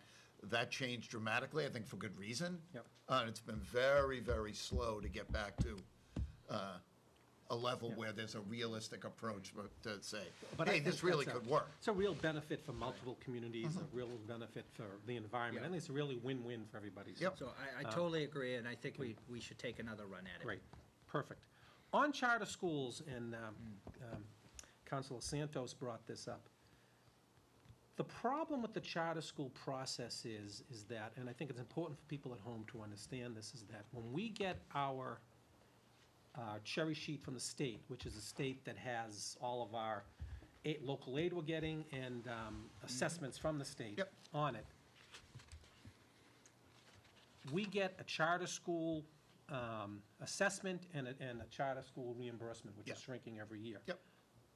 It's very difficult for us to get any numbers behind that from the charter school. How many students, who are they, you know. Particularly broken up by community, correct? Particularly broken up by community. Now, even the school department has trouble getting that. So that would be a big help to us when you try to make more of a process that the vocational school goes through. I actually get a budget with a number of students, and we actually have conversations with them. And believe it or not, our town actually votes at town meeting to fund that. Yep. Now, I know there's a formula that if we don't fund by a certain date, they get the bottom line budget anyway. But that seems like a better process to me. It seems much more transparent and open. It is. Now, I will compliment you. A few years ago, the legislature made a change on how we were, charged, how we were assessed for students that went there. And it wasn't just if they were there on October 1st, went for the whole year. Yeah. There was actually, if a student came back, Yes. then the money followed them back here. That was a great change. So, and that's that really you made. important because unlike the vocational school, the diplomatic way to put it, there is much more circulation of students in and out of the charter schools, including particularly Mystic Valley, over the course of a year.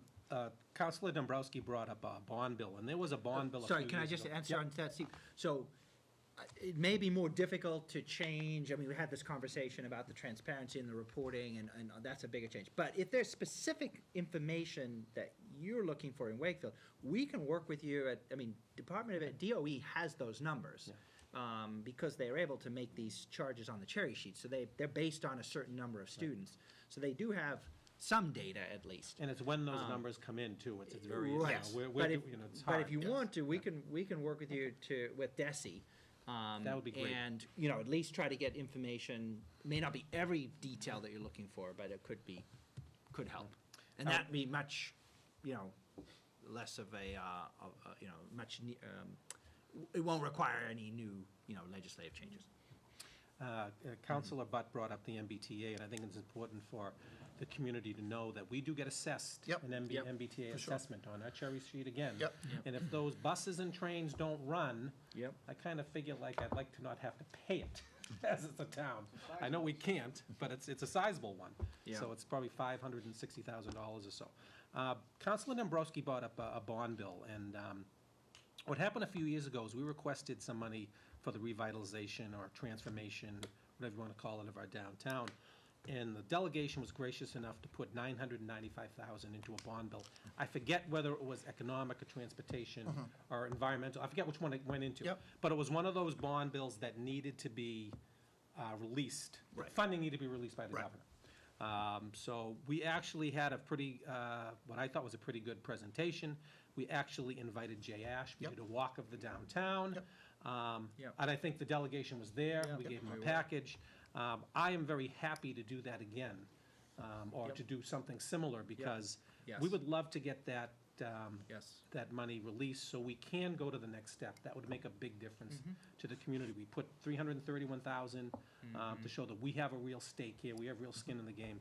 If we got a little bit more there, that would be very helpful in us going forward. Delegation has been great in helping us in other areas, I think. And Steve, maybe that's a place where we could make the argument for a Mass Works grant. It since could we just well, yeah, recapitalized the Mass if it's Works that program. that bucket, Right. but But- I think it's already there, and I think what But Councilman I would Dombrowski. totally agree with Yeah. what you said. What we need to do is, and that's typically what happens. Yeah. I remember when Secretary Ash came out and we did the walk. We need to do it again. We may need to do it again. Yeah. He comes out a lot, But and he that's- says no a lot. you know- That He is- does. He said no, and he told me. And he does it with a big fat grin on his face. And he told me, Steve, you're not that But- bad. but you You're can- not that bad. You're not. He told me right then and there. Yep. But it was like. But, But- you take multiple runs at it. And, and there may And be some multiple other. funding sources. And there may be sometimes. different funding, and also different people in addition that we need to, to bring out and share the information with them. And finally, on the high school, after we had the alarms go off, we did, when we did meet with the SBA, and I do thank you for being there, and let me know if we can do more, because they did ask a lot of questions about where we are in funding Yep. for the town. And we talked about that. I mean, I've attended all those meetings with various superintendents Yep. over the years. Yep.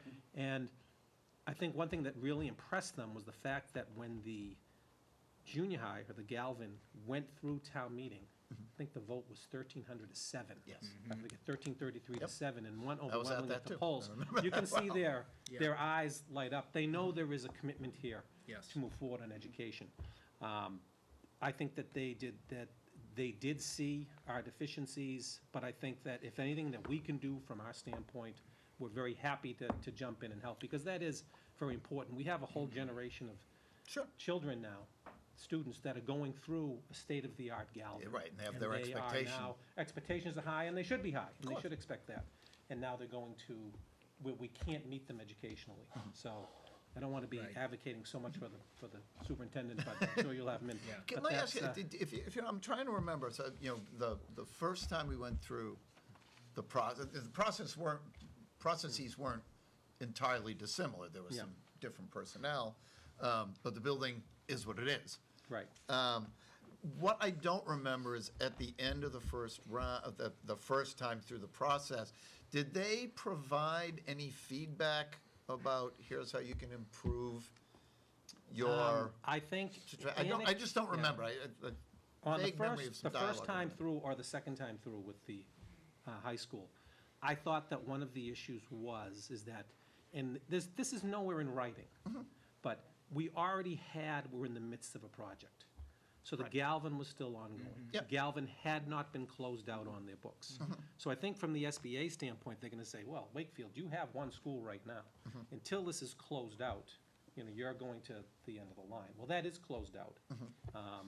And I want to thank Representative Wong for actually going with me when we closed out the Galvin to the SBA. I thought that was important that someone came in and they said, well, you don't need to be here, Steve, this is going to be, it's the final thing that's already been submitted. And I wanted there to say, even thank you to them for their help, because they made our building better.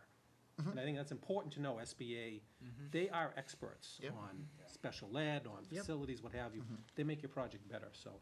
I did want to touch on those. I think I Yeah. hit everything, and I do want to thank you all again for what you do for the town. Anytime? I did want to just make one comment on the MBTA assessments that you brought up. So several years ago, I thought, what is going on with these assessments? This is the amount that's assessed to each community within the greater Boston area that has any MBTA service. And they have a formula for how they do that. And it struck me that needed to be, another formula that needed to be updated. So when I looked into it, though, be careful what you wish for, because it turns out that relative to other public transit systems in other parts of the country, we actually, our cities and towns actually get a very good deal in that there's very little of the total cost that is borne by local communities in terms of assessments.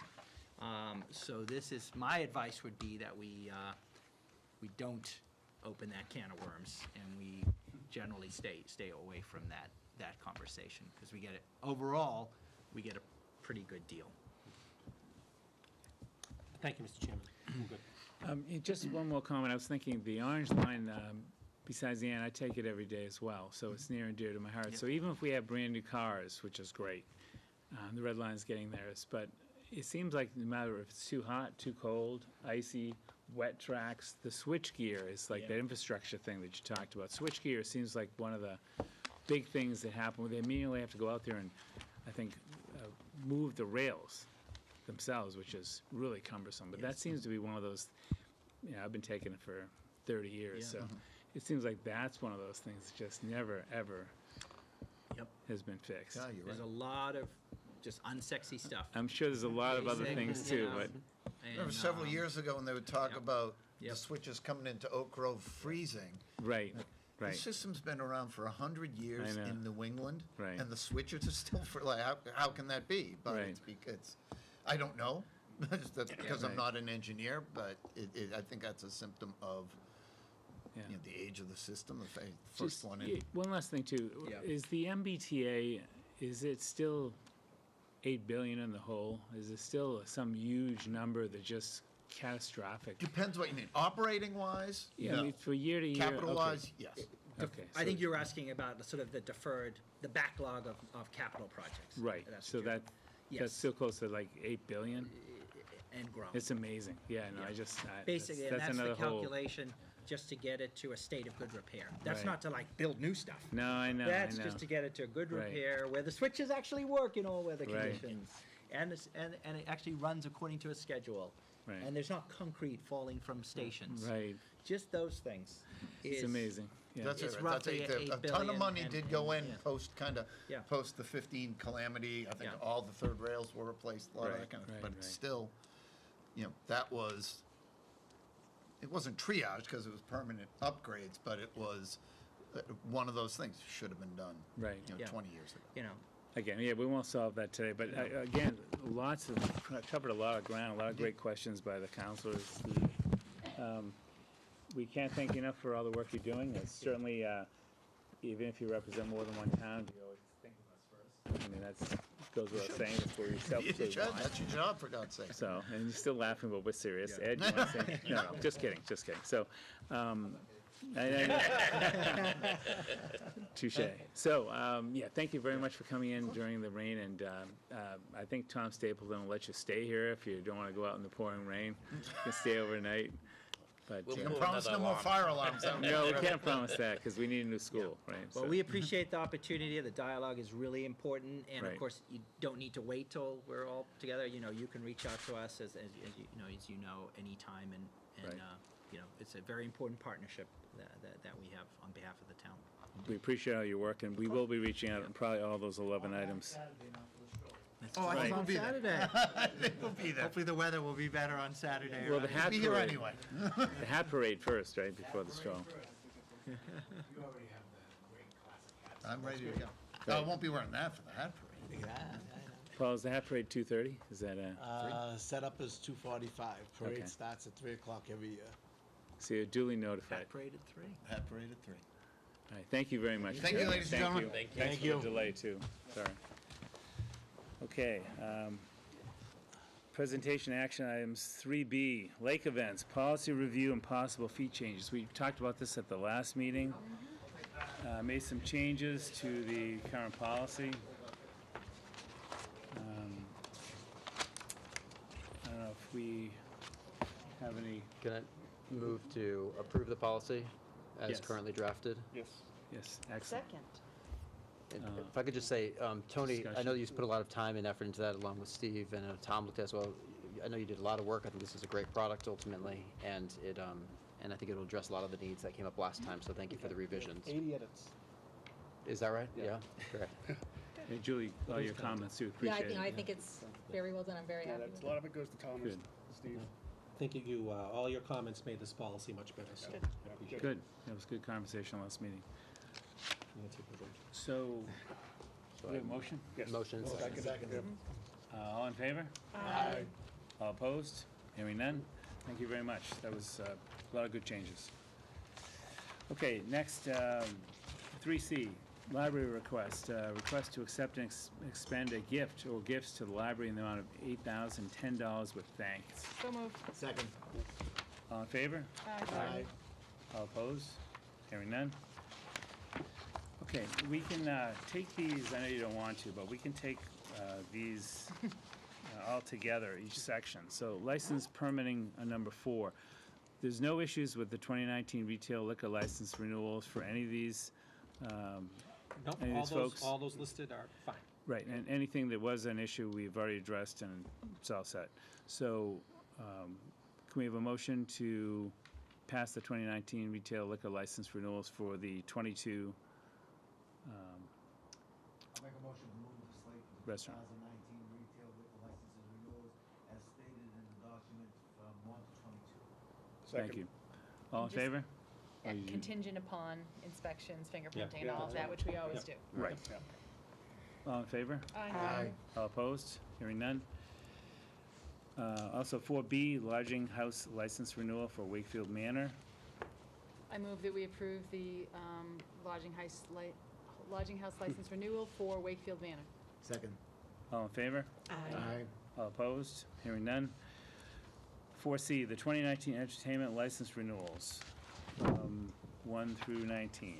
I move that we approve the slate of the entertainment license renewals. Second. Can I, Yes. discussion, doesn't the Discussion. subway close? Circle The K. Circle K Subway, that's It's at, a different one. I'm gonna say at Different Blue Canoe, at Irving Oil. Okay, Yeah. it's Right, it's so not the one that's- on Main Street? That's No. open. Yeah. Lowell, I right? looked at the address, I was thinking the same thing. Good point. Not that I've ever come over. Okay, we have a motion, second. Yep. All in favor? Aye. All opposed? Hearing none. I move that we approve the 2019 automated device license renewals as listed. Second. Second? All in favor? Aye. All opposed? Hearing none. And 4E, the 2019 common victualler license renewals, 1 through 39. So moved. Second. All in favor? Aye. All opposed? Hearing none. 4F, the 2019 Class 1 license renewals, 1 through 5. So moved. Second. Second? All in favor? Aye. All opposed? Hearing none. 4G, 2019 Class 2 license renewals. So moved. Second? Just a quick question, discussion. Discussion, sure. The, so I know that the state law, state regs Right. changed this, but not from our Not perspective. from the state law changes whether they can get a dealer plate or not. Right, That okay. has nothing to do with the with us. secondhand license. Got it. Some of them may have to come back for a change to that license, Okay. because most of these are non-display. Right, right. So, Okay, thank you. That was my question. Okay. And we've had folks come in trying to adjust it where we can't change the state, so, Yep. good question.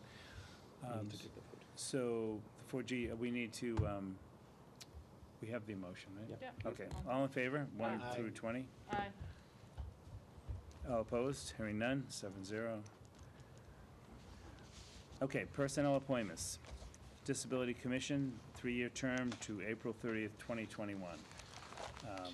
Can we Both. approve both? Yep. Yep. I move that you approve the slate, Lorna Davidson Conley and Marie Reg. Ray, yeah, Ray. Right. Yep. Second. I know, excuse me, I know them both, and actually great candidates, so. Absolutely. Excellent. All in favor? Aye. All opposed? Hearing none? 7-0. Okay, so the next one is the 5B from 1 through 46. Election town meeting workers, one-year term to December 31st, 2019. One suggestion is take them all on one slate. Mm-hmm. I move that we approve the election of the town meeting workers as listed in the agenda, 1 through 49 with, Oh, let's 46. strike that, 46, Right. as we have consulted with town clerk. Second. All in favor? Aye. All opposed? So 7-0. Thank you. Okay, approval of the minutes from regular minutes. Possible vote to approve the November 15th regular board minutes. Move that we approve the November 15th, 2018 regular board minutes. Second. Second. All in favor? Aye. All opposed? Hearing none. Thank you for moving through those quickly. Okay, matters not anticipated by the chairperson within 48 hours of the meeting. Julie? Just quickly, a couple of lighting events coming up for the holidays. So Friday, November 30th is the lighting on the Upper Common of the holiday lights, and then December 2nd, the menorah lighting that we approved last meeting to celebrate the beginning of Hanukkah.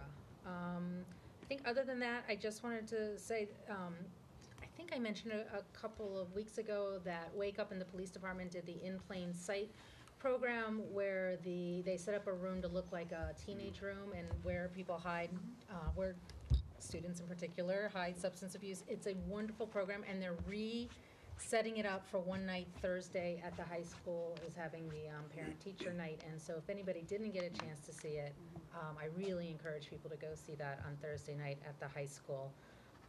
And the other thing I just want to mention is that given all the cold weather, actually the light department on their website has a really good brochure about weatherization and heating assistance. If there's anybody in the community that needs it or has a neighbor who may need it, then I think that that's a really good resource. That's all.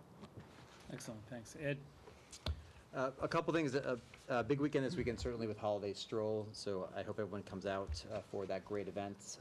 Also, curbside pickup is this Saturday, so it had actually been moved. So if you have bags of leaves that are in your garage or next to your home, put them right out curbside Friday night for the early morning Saturday pickup. That'll be convenient for a lot of us, certainly. And we have a special meeting coming up that you'll probably hear more about, perhaps from our chair, on December 4th. That's a joint meeting with the school committee, and I think that's a really important opportunity for us to have a good dialogue about how to move our town forward in the best way. We're doing that at the Walton School, and there will also be a public tour as well. And given how much of your tax dollars go to the school budget, I think it's really important that you be tuned into that to understand what opportunities we have there, to make sure that we have the best schools that we can provide to all of our students across the town. So I encourage you to either attend or tune in. And if you're able to come for the tour, the Walton is a phenomenal facility. Now that it's completed, it's been transformed, and so I really encourage the public to go take a look. That's all I have. Thank you. I just want to remind folks that Wakefield 101 is being held at the library on Saturday, December 8th, from 12 to 1:30. It's a wonderful opportunity for new homeowners, residents, anyone who's new to Wakefield, to our community, to come and meet all the different departments, see what we have to offer. Some of us often go to chat with folks. Even if you're not new to Wakefield and you haven't been to this before, it's really a very warm, welcoming way to get to know our town. Thank you, Ann. Maureen? To echo everything everyone said, and then just one more thing as people are shopping locally. Tomorrow is Giving Tuesday. It's a day traditionally where if you can give to nonprofits, please do. I was just making a list of all the nonprofits we have in town, between the Food Pantry and the Boys and Girls Club, Neighborhood Association, Pause, Wave, Horizon House, the Scholarship Foundations, there's a lot. And so anything is greatly appreciated in these times. Thanks, Maureen. Paul? I'm gonna do a shameless plug for the holiday stroll. That's okay. Saturday. Listen, it's a great event that's been planned by a great group of people. Starts off with the hat parade at the Civic Center. We're asking everyone to come down with their hats and join in the activity. The marching band, high school marching band will be involved. We have 3 grand marshals, Mr. Mayo being one of them. He will be recognized at the holiday stroll this year. The invite is open to all members of this council to participate actively in the parade and join us on the stairs of the library. We have the She Majors performing. We have the Voices of Steel performing, string quartets from the school. The school really came up and joined into the activities this year. We have much entertainment. One of the big items, though, that I really like to push is that there's a active toy drive going to be conducted during the stroll, and there's 5 workshops set up for people to donate toys to, new unwrapped toys. For every toy you drop off, we have obtained tickets to the North Shore Music Center, the Stoneham Theater, and tickets to the Omni IMAX. So if you bring in a toy, you'll be entered into a raffle to win the tickets just for dropping off a toy. All toys will be brought to the Boys and Girls Club, where they will be distributed to families of need. So also there's a commencement. We're donating $500 to the Tall Spire Nursery and $500 to the Baptist Church this year as part of the proceeds from the sponsorship fund. So it's a great turn of events for the Wakefield Community Partnership, which actually received its 501c3 status 2 days ago from the IRS. So they're an official nonprofit as of 2 days ago. So that was a arduous task to obtain. So, but it's something that will help us go into 2019.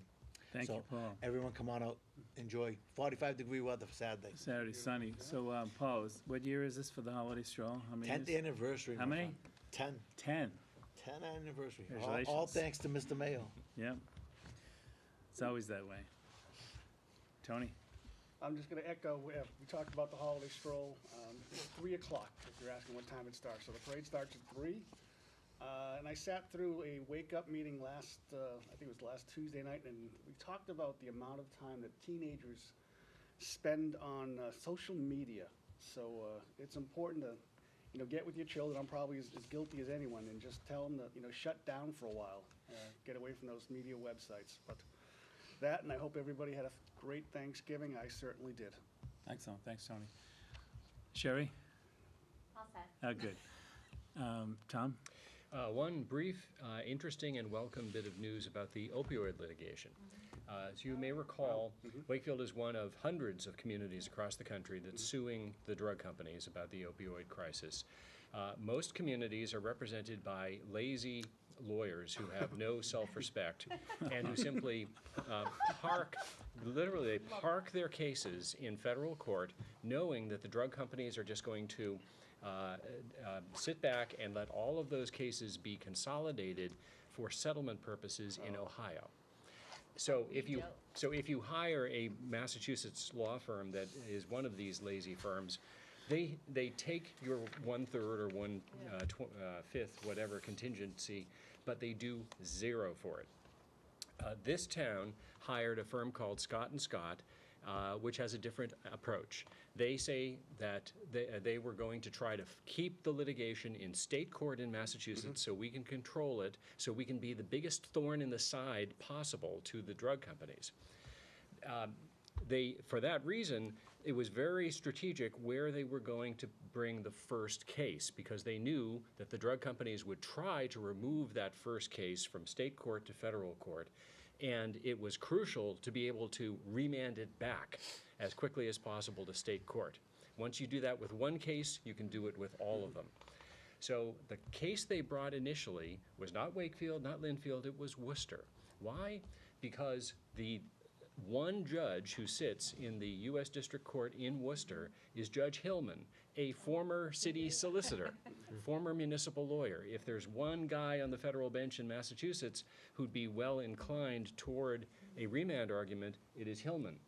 And the strategy worked. Worcester filed its suit.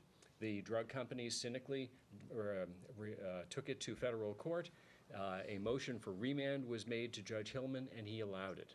So with that, now all of the towns, including Wakefield, that are represented by Scott and Scott are going to file. And we can expect that they will all be dealt with in state court where they should be. Wow, excellent. Steve? I'm all set, Mr. Chairman. You are. Okay, just one comment. So we're going to have a joint meeting with the Town Council and School Committee on December 4th, 6 o'clock, over at the Walton School, 28 Davidson Road, Wakefield, Mass. We don't have the agenda finalized, but that'll be online, Steve, right, eventually when we finalize it. So just an FYI. But thank you very much for the delay. I appreciate everyone hanging in there for the fire alarm. It's a good test. And let's see. Do you need a motion? No, not yet. So December 10th, December 10th, thank you though, Ann. December 10th also will be our next Just Town Council meeting. And yes, Ian. Would that be the only meeting in December? That's an excellent point, Paul. I'm not sure. Yes. I Thank you. think it Thank is. you. Is it? Okay, so December 4th combined with the school committee at Walton at 6 o'clock, December 4th. December 10th is our only meeting. And Ann, what did you say? I move that we adjourn this meeting. Second. All in favor? Aye. All opposed? Just talk.